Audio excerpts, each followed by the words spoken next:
Ìní ni ọjọ́ pé tí mo fẹ́ sọ bí Tinubu bó ṣe ṣẹ̀wà. Ọ̀gbẹ́ni Bọ́lá Ahmed Tinubu, ìní ni mo fẹ́ sọ bí ó ṣe ṣẹ̀wà. Ṣé rí Bọ́lá Ahmed Tinubu, orúkọ ẹ̀kọ́ nìyẹn. Ẹni tí Bọ́lá Ahmed Tinubu tó lo orúkọ ẹ̀, ọmọ bàbá K.O. Tinubu ni. Bàbá K.O. Tinubu is Kafaru Olúwọlé Tinubu. Ó bí àkọ́bí obìnrin. Àkọ́bí obìnrin yẹn ó ṣaláìsí ìgbà tí Tinubu tó ń ṣiṣẹ́ ní ọ̀dọ̀ bàbá ẹ̀. Màmá Tinubu ò kì í ṣe ọmọ ọ̀dọ̀ ní ọ̀dọ̀ Abibat Mogaji o. Màmá Tinubu ò ṣe ọmọ ọ̀dọ̀ Abibat Mogaji. Tinubu ló ṣiṣẹ́ ní ọ̀dọ̀ K.O. Tinubu, that is Kafaru Olúwọlé Tinubu. Ọlọ́pàá ni bàbá yẹn, lọ́yà dẹ̀tú ni. Ọlọ́pàá ni ní Old West ní ayé ìgbà yẹn. Tinubu ṣiṣẹ́ lọ́dọ̀ ẹ̀, Tinubu dẹ̀ mú ọmọ ẹ̀ tó kú yẹn. Ní under gbà yẹn, ní during ìgbà yẹn ni Tinubu travel. Ó fi orúkọ ọmọ yẹn ó change. Orí ẹ̀ yẹn títà yẹn ló change sí Ahmed because obìnrin lọ́mọ yẹn. Ṣé mọ̀ pé wọn kì í tẹ̀ka, kò dẹ̀ sí biometric. Obìnrin ni, ṣùgbọ́n Bọ́lá Tinubu mú orúkọ ẹ̀ ó lọ fi ṣe pálí, so wọ́n á lè fi pé ọmọ Tinubu ni, ó lọ fi gba visa. Gbogbo ala mọ̀ bí irú nǹkan bẹ́ẹ̀ yẹn ṣe ń lọ, ṣùgbọ́n òun change àárín orúkọ ọmọ yẹn, ó change ẹ̀ sí Ahmed. So Bọ́lá yẹn orúkọ obìnrin ni. Àwọn tó mọ̀ díẹ̀ wọ́n wà láyé, àwọn tó dẹ̀jọ́ tó wọ́n ti kú. Àwọn tó jọ tó lọ́jọ́ náà lọ́hùn, ìyá Abibatu Mogaji, bàbá K.O. Tinubu, bàbá kí lórúkọ ẹ̀, Múrí Òkúnlá, àwọn ló mú Tinubu lọ sí iwájú Wahab Fọláwíyọ láti lọ fi Quran búra pé ọmọ bíbí inú àwọn ni. Bàbá kan wá wà tó jẹ́ olórí ẹbí àwọn Tinubu, NS Tinubu ló ń jẹ́, òun ló lórí ẹbí wọn. Wọ́n mú Tinubu náà lọ sí ibẹ̀. Bàbá yẹn náà sọ pé ọmọ bíbí inú àwọn ni. Lọ́jọ́ náà lọ́hùn, àwọn tó bá wà láyé wọ́n á testify sí nǹkan tí mo ń sọ yìí. Ó ra Mercedes fún bàbá yẹn. Mercedes tó rà fún bàbá yẹn, Shagari type, oní stretch yẹn ló rà fún bàbá olórí ẹbí NS yẹn. Gbogbo àwọn ọmọ Tinubu wọ́n á máa gbọ́ nǹkan tí ń sọ yìí. Gbogbo àwọn ọmọ Tinubu original ni mo ń sọ yìí o. Wọ́n á máa gbọ́ nǹkan tí mo ń sọ yìí. Bàbá yẹn lo stretch Mercedes 200. Bọ́lá Ahmed Tinubu ló rà fún.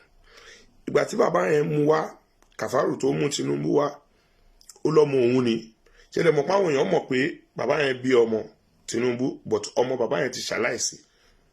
Ó lọ́mọ tóun bí síta ni. Bàbá yẹn ló bí àwọn Dèjì Ọ̀hándò pẹ̀lú ìkejì ẹ̀. Ṣé wá rí bàbá yẹn náà, ẹ lọ wo history àwọn tó bá wà tọmọ bàbá yẹn dáadáa, ìyẹn Kafaru yẹn, ó live bí ọba ni. Kíní ló ń gbé ibi Purple Street ibi tí Shrine Fẹlá wà. Ó wá kúrò ń bẹ̀, ó wá sí Adé Ọlọ́dẹ́kùn. Ilé tó gbẹ̀yìn sí Adé Ọlọ́dẹ́kùn tí Zenith Bank wà, ilé bàbá yẹn nìyẹn. Ó move láti ibẹ̀ yẹn, ó move wá sí ibẹ̀ yẹn, lọ́yà ni. So ìgbà tí wọ́n fa gbogbo ọ̀rọ̀ yìí, bàbá kan wà, Rafiu Tinubu, òun ni head of service. Kò lè sọ̀rọ̀ torí pé ó wà lọ́ndà Tinubu. But ìgbà tí Tinubu kúrò, bàbá yẹn kúrò, bàbá yẹn jáde, ó ní kò kí n ṣe ẹbí àwọn, páwọn ò mọ̀ rí. Gbogbo àwọn ẹbí Tinubu tó jẹ́ original, wọ́n láwọn ò mọ̀ rí. Ṣùgbọ́n bàbá Kafaru yẹn ní ọmọ òun ni, but everybody deny. Ṣé rí Kẹ́mi Nelson tó ń pè ní Yèyé Ṣẹwà, màmá Kẹ́mi Nelson ní Tinubu ni. Tó bá wà láyé, òun náà deny pé Ahmed Bọ́lá Tinubu kò kí n ṣe bí àwọn ò mọ̀. Ṣé wá rí bàbá tó mú wá yẹn, ọlọ́pàá ni bàbá yẹn, ìyẹn Kafaru yẹn tó lọ́mọ òun ní Tinubu. Gani Fáwẹ́hìnmí, ìgbà tí Tinubu fẹ́ contest, orúkọ yẹn ni Tinubu fi ṣe senator. Ìgbà tó wá fẹ́ di ṣe governor ló ní problem pẹ̀lú orúkọ yẹn. Gani Fáwẹ́hìnmí ní kí ó lọ mú àwọn dọ́kúmẹ̀ntì ẹ̀ wá because wọ́n mọ̀ pé ó ṣẹ̀wọ̀n lamẹ́ríkà pé bó ló wà ní 5 years ago. Wọ́n wá competition wọ́n kọ sí ọ́fíìsì Ọbásanjọ́ ní under Ọbásanjọ́. Àwọn petition tó kọ orí tébù Àtíkù Abubakar ni ó ń dé sí. Wọ́n wá kó ní time yẹn àwọn tí wọ́n ní kó lead investigation pé ọlọ́pàá iṣẹ́ ọlọ́pàá ni kó lọ investigate. Lára àwọn tíìmù yẹn òun ni Rilwan Akiolu wà. Ìgbà tí Rilwan Akiolu ó meet Bọ́lá Tinubu wọ́n jọ bára wọn sọ̀rọ̀. Rilwan Akiolu ní kò kí ń ṣe iṣẹ́ òun, ọwọ́ ọ̀gá òun Musiliu Smith níṣẹ́ yẹn wà. Ibi tí bàbá Musiliu Smith yẹn tóun náà ti gba àbọ̀dì fún Èkó yẹn nìyẹn. So wọ́n fà pẹ̀lú Funsho Williams nígbà yẹn ní àwọn bàbá yẹn ìyá Abibat Mogaji, K.O. Tinubu àti Múrí Okunọlá àti Fẹ́mi Òkúnnù wọ́n lọ fi Quran búra pé ọmọ àwọn ní Bọ́lá Tinubu. Àwọn yẹn ikú rédèrèdè lọ́kú. Fẹ́mi Òkúnnù yẹn ó yìí wà láyé. So Tinubu Rilwan Akiolu ìgbà tó wà lọ́lọ́pàá òun ló ó wà lára àwọn tíìmù tó ní kó investigate Bọ́lá Tinubu. Wọ́n wá lọ bá IG Musiliu Smith. True yẹn wọ́n fi bá Àtíkù sọ̀rọ̀. Gbàtọ́ bá Àtíkù sọ̀rọ̀ gbogbo fáìlì yẹn wọ́n jẹ́ kó déwájú Ọbásanjọ́. Wọ́n tẹ gbogbo fáìlì yẹn wọ́n tẹ̀rìn. Ibẹ̀ ni Bọ́lá Tinubu àti Àtíkù ló ti pàdé ara wọn. Ṣé wọ́n ti pé wọ́n jọ fọ́ọ̀mù AD ni? Ohun tó fa relationship wọn nìyẹn. Kí ló fa relationship Haúsá àti Yorùbá? Ohun tó fa relationship wọn tó fi jọ dá pátì lẹ́nìyẹn. Ṣé wàá rí Akiolu ó ti máa ń lóun máa jọba láti kékeré.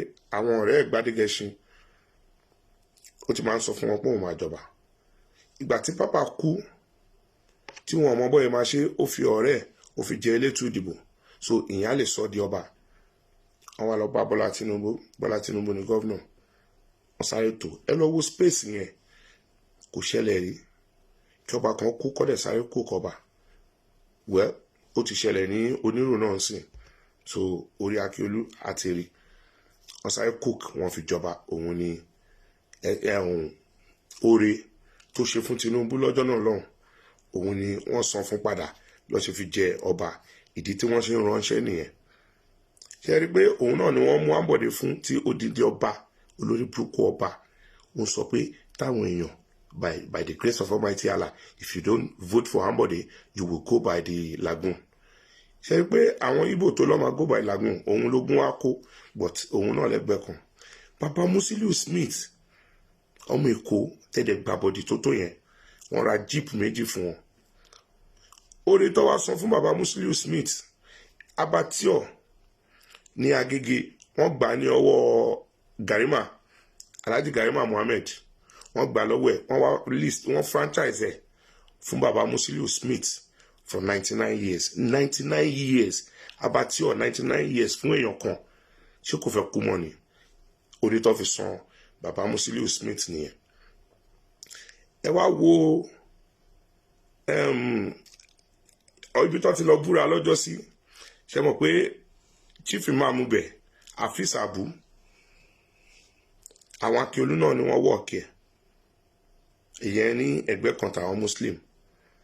Conspiracy yẹn ó ti ń lọ ohun tí Tinubu ṣe dé bó ṣe dé Èkó nìyẹn. Àwọn Mọ́gàjì ìyá Mọ́gàjì Múrí Okunọlá àti K.O. àti bàbá Fẹ́mi Òkúnnù àwọn lọ́mọ Tinubu wa bí Tinubu ṣe rí nìyẹn. Kò sí ẹni kí gbogbo fámìlì Tinubu lẹ́kọ̀ọ́ tó bá fẹ́ ká sun ilé wọn ní ẹyọ kọ̀ọ̀kan kó jáde kó wá sọ ibi tí wọ́n ti tọmọ Tinubu. Mama Kemi Nelson dínà ẹ̀. Bàbá Rafiu Tinubu yẹn náà dínà ẹ̀. Kí gbogbo alámọ̀ amọ́lé gbogbo Tinubu lẹ́kọ̀ọ́ kí wọ́n jáde kó wá sọ ibi tí wọ́n ti tọmọ Tinubu. Àsun ilé gbogbo wọn tí wọ́n bá sọ pé ẹbí àwọn ní Tinubu kí Tinubu lọ mú birth certificate hospital tó bí sí kó mú jáde ẹni tí ó bá tọmọ kó mú jáde. Àfàwàláì ó ti tó enough is enough ó tó gẹ́. Àwọn bàbá tó gbàbọ̀dì fún wa nìyẹn. Ìmí inú wọn tó bá kú àwú òkú ẹ̀. Àwọn bàbá burúkú àwọn ìyá burúkú ìyá Abibat Mogaji tó rí jákujàku yẹn.